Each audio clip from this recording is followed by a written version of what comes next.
Bonjour à tout le monde, je m'appelle Brenda, Brenda Maher. Je travaille à la Commission européenne, à la direction générale qui s'occupe de l'éducation et culture. Et notamment, ça m'a donné très envie d'ailleurs en écoutant toutes les visites de sites. J'aimerais bien être élève.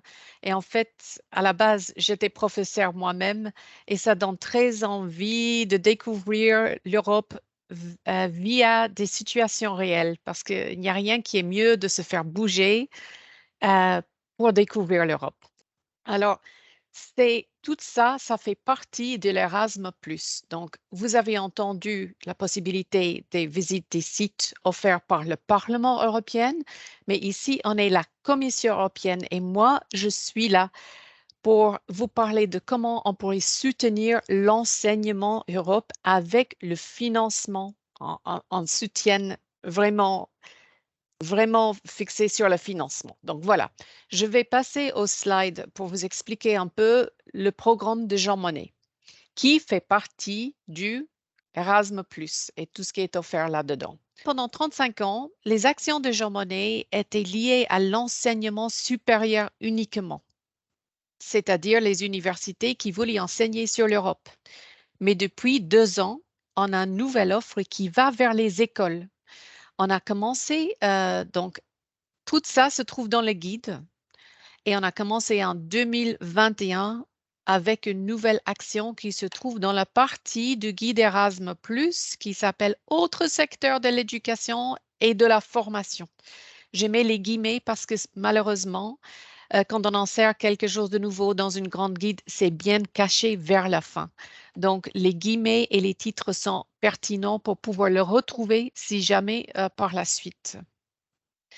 Donc, les objectifs ici, c'est vraiment d'apprendre l'Union européenne à l'école. Je pense que c'est notre devoir de faire face à toute la surinformation, toutes les faux et les remplacer par les faits, par les connaissances, par les vraies actions qui peuvent influencer nos jeunes, parce qu'il faut qu'ils participent à l'Europe pour apprendre comment ça peut leur servir. Et c'est un peu ce qui manque actuellement parce que les jeunes, ils entendent, ils sont nourris vraiment par les médias sociaux et souvent par les rumeurs et des fausses informations. Et c'est pas tellement évident non plus pour les enseignants et le personnel éducatif parce que malgré les bons efforts de nos collègues à la communication, les médias adorent attaquer et critiquer ce qui se passe en Europe, alors que il y a des choses qui peuvent vraiment servir. Et en fait, la jeune population, s'ils prennent conscience de tout ça, ils peuvent, j'aimais bien le mot qu'utilisé par les collègues, participer à ce qui se passe à l'Europe pour que ça leur serve. Et pour le faire, pour la former, pour faire que ça leur sert mieux même, qu'ils soient droite, qu'ils soient gauche, quelle que soit leur couleur politique, race, religion, peu importe. Il y a quelque chose dans l'Union européenne et c'est ça qu'on essaie de faire sortir via ces actions. Donc, euh, via ça, l'objectif, c'est d'avoir une meilleure compréhension de l'Union européenne, vraiment pour les enseignants, le personnel éducatif et pour les élèves, bien sûr, avec l'aide et le soutien des enseignants. Cette nouvelle partie qui vise les écoles dans ce programme guide, le guide de programme d'Erasmus+, c'est divisé en 3 actions. Et je répète les guillemets dans d'autres secteurs de l'éducation et de la formation si jamais vous faites la recherche dans le grand guide Erasmus+, qui va bientôt être publié. La date de la publication pour le nouveau guide, c'est cette année, le 15 novembre.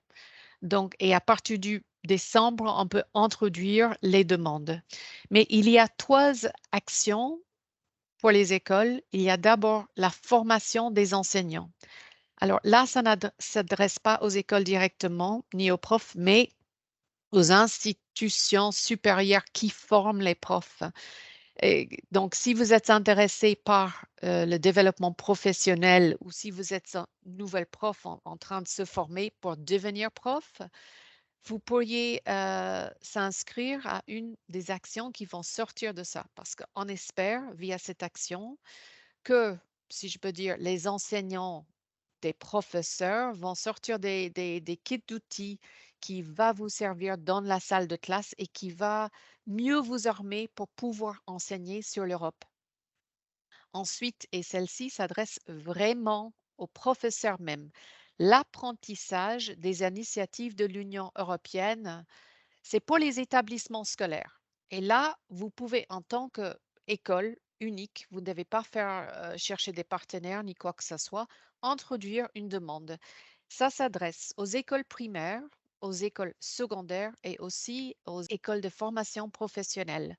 Donc, il y a la possibilité de faire la demande et je vais vous donner plus de détails dans la prochaine slide. Et le troisième action, c'est pour les réseaux. Alors là, c'est plutôt axé sur la coopération entre les écoles. Je vais passer pour vous expliquer une par une en détail un peu comment ça marche. Donc, la formation des enseignants, c'est pour des établissements d'enseignement supérieur qui forment les profs, eux, les gens qui s'occupent de la formation aux enseignants. Et le durée de projet, dans tous les cas, c'est 3 ans. Donc, il ne faut pas, si vous avez le meilleur projet du monde et si ce n'est que pour 2 ans, ce n'est pas la peine. Il faut respecter les critères qui sont tous donnés en détail dans le guide du programme. La contribution ou la bourse maximale pour ça, c'est 300 000 et ça fait 80% du total. Donc, les objectifs ici, c'est vraiment, comme j'ai dit, pour euh, les professeurs, des profs, si je peux le dire comme ça, c'est de concevoir le matériel pour donner du contenu, pour aider et donner du soutien aux profs, pour avoir des méthodologies en classe et pour permettre aux écoles de développer leurs connaissances vers une formation continue des profs aussi. Donc voilà, ça c'est pour Teaching EU, pour enseigner des enseignants. Maintenant, pour les profs qui sont présents, et là, si vous dormez un peu, je vous envoie de vous réveiller et faire attention parce que ça vise vraiment les profs dans les écoles. L'apprentissage des initiatives de l'Union européenne s'adresse aux écoles. Et donc, on adresse aux écoles dans tous les États membres, dans toute l'Europe, dans toutes les régions. Un établissement scolaire qui est prêt à enseigner sur l'Europe, pas sur la géographie, pas sur la mathématique. Il faut qu'il y ait un angle qui donne les moyens d'enseigner sur l'Union européenne pour 40 heures par an. Il y a des bourses jusqu'à, et ça c'est la contribution maximale, je vous le souligne, de 30 000. Et le 30 000, c'est sur les 3 ans. Et donc, ça devrait vous permettre en tant que prof de d'avoir les moyens d'enseigner sur l'Union européenne avec une aide financement ponctuelle pour ça. Je dois dire, il y a plein de choses que vous pourriez faire, mais en fait, cette action est visée pour vous soutenir et vous donner les moyens aussi financiers. Ce que je voulais dire aussi, ça comprend les visites d'études. Si vous vouliez, par exemple, faire une visite à la maison Jean Monnet, ça compte pendant les 40 heures. On ne va pas dire le vol aux aéroports ni tout ça, mais en France, je pense que vous ne devez même pas voler pour visiter la maison de Jean Monnet. Mais voilà, sachez que le champ est assez large, mais il faut une participation des élèves sur l'Union européenne en soi et qu'on espère via ça qu'ils participent plus au processus démocratique avec des connaissances qui vont leur servir dans la vie. Voilà, les réseaux Jean Monnet, ça c'est une troisième action qui vise aussi les écoles. Alors là, les établissements scolaires, il faut 6 institutions minimum établies dans 3 États membres différents. Mais là, vous devez trouver des partenaires. Et je pense que plus tard dans cette journée de présentation, vous allez entendre des collègues de eTwinning. C'est, c'est un moyen de trouver des partenaires si jamais vous êtes prête à mener un projet sur des réseaux Et ça peut être très intéressant pour les élèves parce que ça ouvre les esprits, ça leur montre des autres cultures et il n'y a rien de plus enrichissant.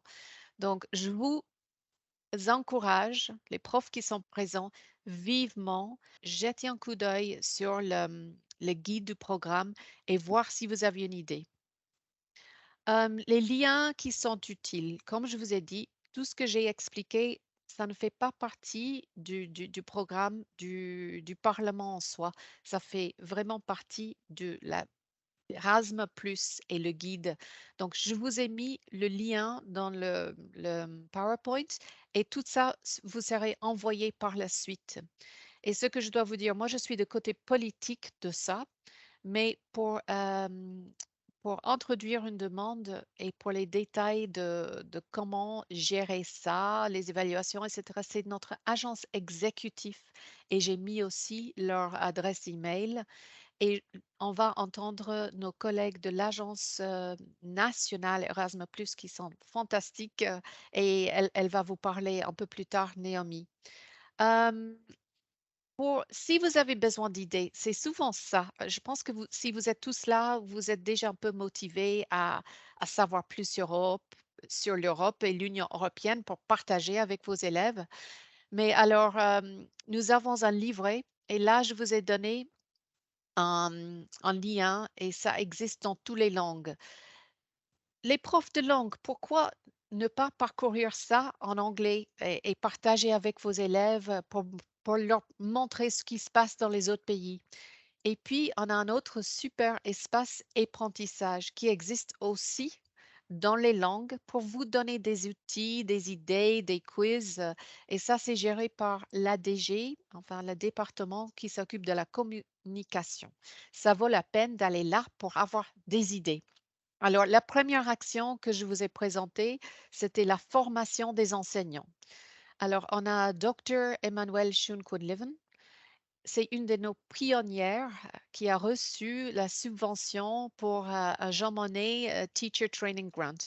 Bon, j'ai mis la citation en anglais parce qu'elle est française, mais elle enseigne les profs en Irlande. Et elle a mené un super site qui s'appelle My Big Friendly Guide to the European Union. Moi, je pense que ce qui est bien, les exemples, elle donne du contexte vers le pays dans lequel elle se trouve, dans ce cas, Irlande. Make a European Smoothie. Je vous explique dans une minute. Ireland and the EU in the Classroom. Et un exemple que j'aimais beaucoup, je pense que ça va mettre même dans la homepage, même avec les petits. En fait, ici, c'est uniquement aux élèves de l'école primaire. Et dans l'Irlande, ça va jusqu'à l'âge de 11-12 ans. Donc là, ils font une simulation. Donc les jeunes enfants qui font une vraie simulation au conseil pour parler des migrants et comment chaque pays prend position et comment c'est difficile à arriver à un consensus. Donc ça vaut vraiment la peine si vous maîtrisez l'anglais et si vous cherchez les idées. Elle en a vraiment des bons. Elle a fait un YouTube là sur la simulation. Et là, elle parle avec des toutes jeunes enfants sur leurs idées de ce que c'est l'Europe. Et elle parle surtout de la paix. Et les enfants, on avait l'air de comprendre que le projet européen, ça avait commencé pour des raisons de paix après la Deuxième Guerre mondiale. Donc moi, je trouve que c'est beau de, si on peut le dire en français, s'aimer cette idée si jeune. Et comme ça, ils sont curieux déjà à découvrir ce que c'est l'Europe et d'aller plus loin. Ce que j'allais dire aussi, pourquoi le nom de Jean Monnet? On a la maison Jean Monnet au Parlement, mais juste, il y a beaucoup de raisons, mais j'essaie de donner un synthèse qui est pertinent pour ce programme qui porte son nom. Donc, il porte son nom parce que, en fait, il a été le premier à recevoir le titre de citoyen l'honneur d'Europe. Il a fait des choses magnifiques et en fait, il a compris pour l'intégration européenne, il fallait passer par les citoyens. Et quel meilleur moyen de passer par les citoyens que de l'éducation. Donc voilà sur Jean Monnet et je reste à votre disposition pour toutes les questions. Je vous ai mis mon email et puis on va passer. Les questions seraient plutôt, je pense, pour la partie réseautage. Et on va peut-être, je vais m'arrêter là pour laisser continuer les collègues. On n'a pas les collègues de l'agence aujourd'hui, mais l'agence Erasme Plus français va continuer avec la présentation, je crois. Merci pour votre attention.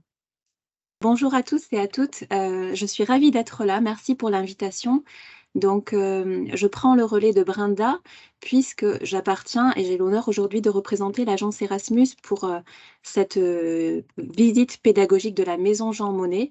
En effet, donc, nous avons une agence Erasmus+ en France qui permet d'appliquer donc le programme Erasmus+, auquel faisait référence Brenda. Donc voilà, je vais vous faire un petit récapitulatif rapide de nos missions et vous comprendrez le lien avec les diverses présentations qui ont été menées depuis le début. Donc l'agence Erasmus en France se situe à Bordeaux. Nous sommes environ une équipe de 150 personnes et nous sommes sous la tutelle de 3 ministères, donc l'Éducation nationale, l'enseignement supérieur et le ministère du Travail.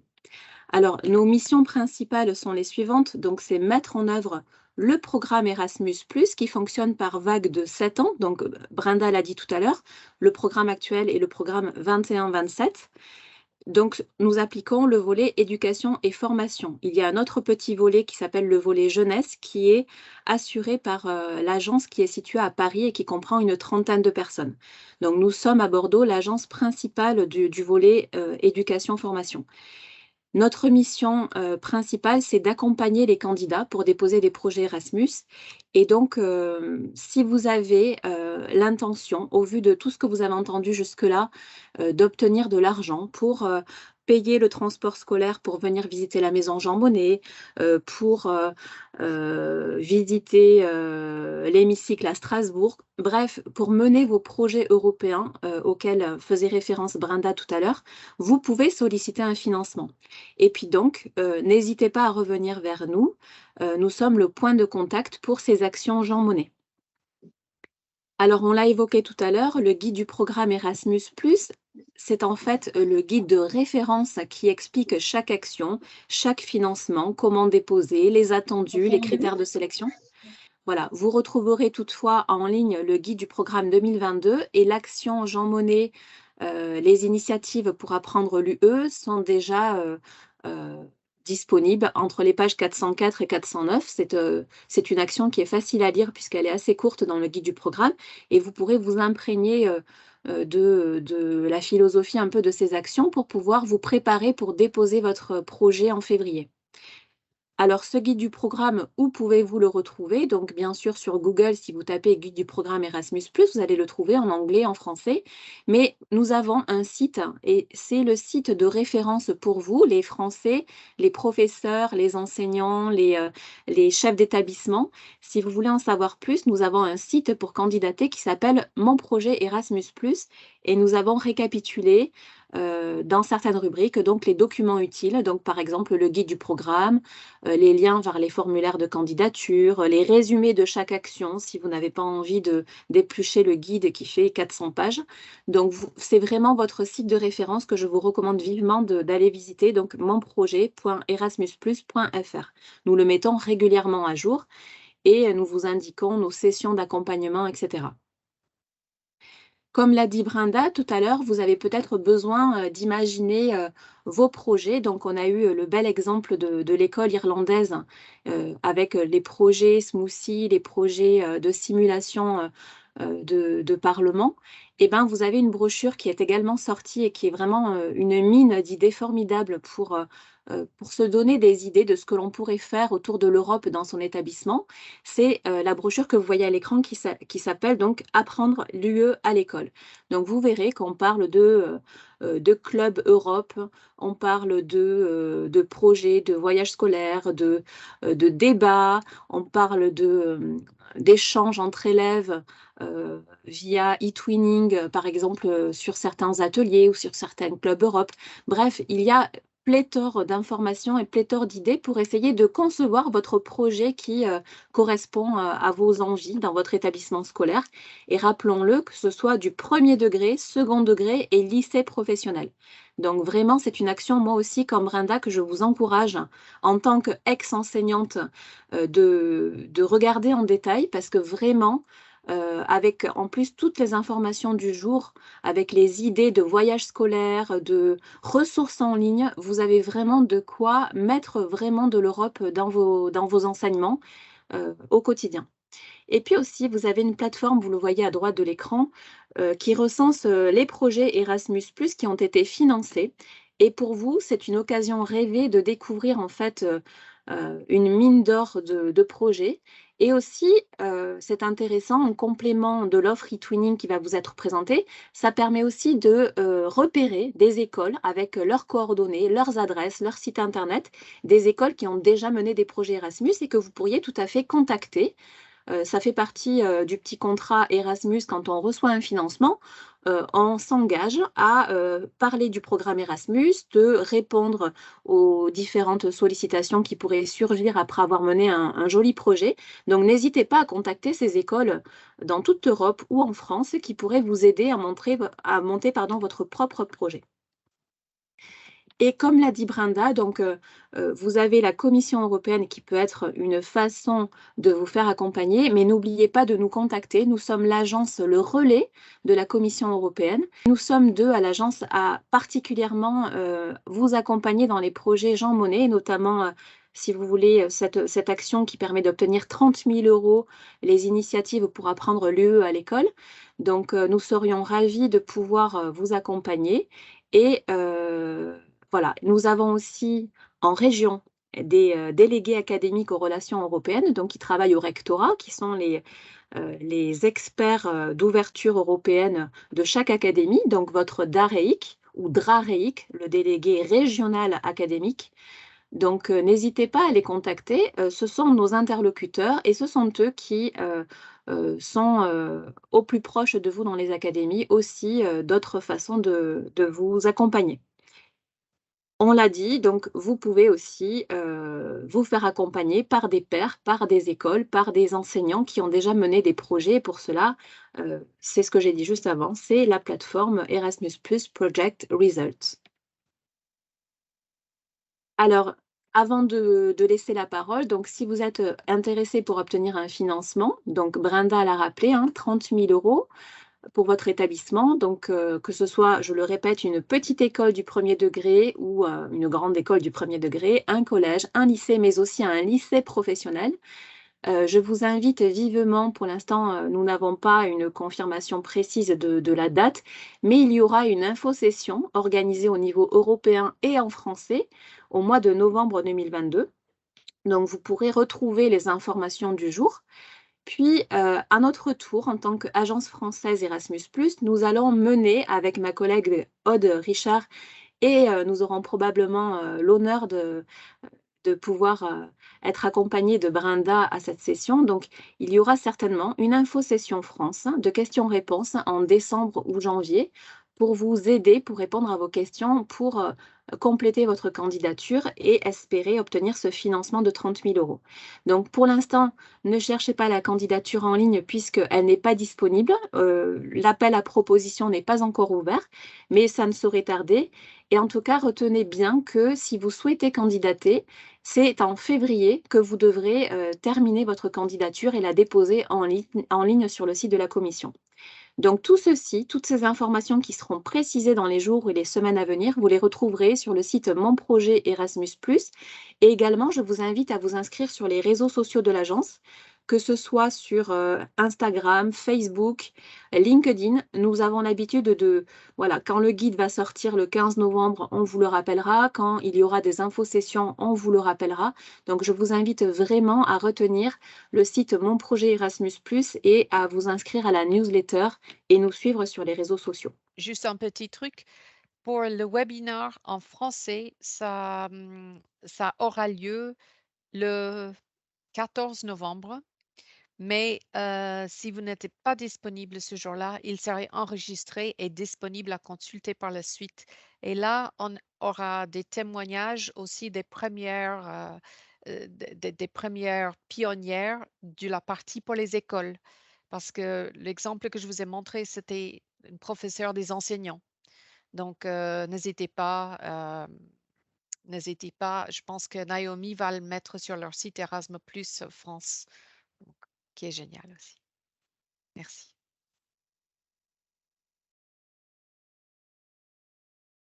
Comme Oui, les écoles du premier degré n'ont pas d'entité juridique, donc ce qu'il se passe pour les actions qui sont gérées au niveau national, et j'imagine que c'est la même chose pour les actions comme Jean Monnet qui sont gérées au niveau européen, même si nous, on est votre accompagnement en fait français, c'est la même chose. C'est-à-dire qu'une école n'a pas d'entité juridique, donc en fait, il va falloir passer par, oui, l'OCCE, ou bien par la commune qui va recevoir les financements et être le responsable légal pour recevoir cette enveloppe de 30 000 euros si vous êtes sélectionné pour obtenir ce projet Jean Monnet. Donc oui, la gestion financière en général, c'est l'OCCE ou la mairie. Quand vous allez déposer votre projet, on va dire en janvier ou février 2023, il va y avoir un petit délai pour l'évaluation de tous les projets européens qui vont être reçus dans Bien sûr. cette même action. Donc, il va y avoir quelques mois avant que vous n'attendiez votre résultat d'acceptation ou pas. Mm. Et donc, vous allez ensuite, si vous êtes retenu, et on vous le souhaite, hein, signer un contrat financier qui Mhm. va permettre le versement de votre financement. En général, c'est 80% du financement qui est versé au début du projet et les 20% qui seront versés à la fin du projet. Donc là, sous réserve, comme on l'a dit tout à l'heure, de la parution du guide qui va, pour 2023, sortir le 15 novembre. Voilà, donc ce qui veut dire que tant que le contrat financier n'a pas été signé et versé, vous ne pouvez pas démarrer les activités. Donc en Bien sûr. général, les activités de ces projets-là, des initiatives pour prendre lieu, on pourrait imaginer qu'elles puissent commencer en septembre 2023 pour la prochaine rentrée scolaire. Ce sont vraiment des projets de 3 ans, 30 000 euros. Les projets Erasmus ne sont pas les projets individuels d'un ou deux enseignants, donc il faut vraiment que ce soit, même s'ils sont initiés par les enseignants, bien souvent, hein, dans la majorité du temps, il faut vraiment que ce soit aussi le chef d'établissement qui soit partie prenante. Il est indispensable dans la mesure où c'est lui le responsable légal du projet. Donc ça veut dire qu'il va signer le contrat qui va permettre le versement du financement. Il est responsable de la bonne mise en marche du projet et de la bonne réalisation de ce projet financé. Je vais donner cette situation très concrète. À l'issue de la réunion, vous avez envie de monter un projet Europe pour l'année prochaine et pour proposer dans l'année scolaire 2023-2024, donc un club Europe si vous êtes dans un collège, et puis un voyage scolaire sur le thème de l'Europe. Donc vous allez déposer le financement pour essayer de payer le bus pour aller à la Maison Jean Monnet, puis le bus dans un deuxième temps pour aller à Strasbourg. Et vous allez, pendant toute l'année scolaire, dans le club Europe, faire de l'échange scolaire avec eTwinning pour faire découvrir les élèves de votre collège avec d'autres collèges européens. Voilà, et puis vous allez faire des petits débats sur l'Europe avec les ressources dont on a parlé tout à l'heure, hein, je n'ai plus le nom en tête, mais le Learning Corner, l'espace d'apprentissage qui est gratuit, la mise en place par la commission. Voilà un petit exemple de projet qui pourrait être déposé.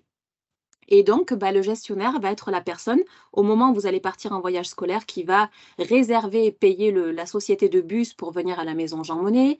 Peut-être que vous allez devoir aussi acheter du matériel pour les ateliers récurrents pour que les élèves correspondent à distance avec eTwinning. Vous voyez, en fait, le gestionnaire va aussi avoir sa part à jouer pour la bonne réalisation du projet.